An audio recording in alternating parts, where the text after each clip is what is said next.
Група граѓани вчера вечер пријавиле дека има пожарено возило пред трговскиот центар Палма Мол во Тетово.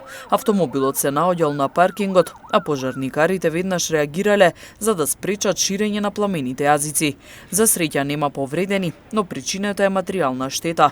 Од територијалната противпожарна единица Тетово вела дека ова е трет ваков случај во изминатите 10 дена. Од наша страна беа преземени сите неопходни мерки да што побрзо стигнеме на лице место и да го локализираме и да го ликвидираме тој пожар, бидејќи постоеше опасност да се фатат од пламените јазици и другите моторни возила што биле паркирани во тоа време. Причината за избавување на тој пожар у тоа патничко моторно возило е плинот.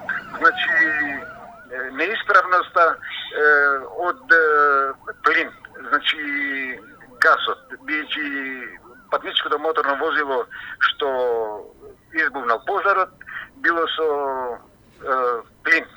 И од територијалната противпожарна единица апелираат граѓаните да бидат особено внимателни овој период заради високите температури. Со истиот апел и од секторот за внатрешни работи Тетово, особено оние кои работат на поле или во шума, како и оние кои престојуваат на излетнички места, да се воздржат од палење огнови и отпадоци. Воспротивно, ќе се соочат со ригорозни законски санкции, кои по крајна инстанца предвидуваат и затворски казни од 6 месеци до 8 години, зависно од видот на пожарот и другите околности и последици. Секторот за внатрешни работи Тетово периодов презема и координирани превентивни мерки, а ќе бидат засилени и планираните контролни активности на поширокото подрачје.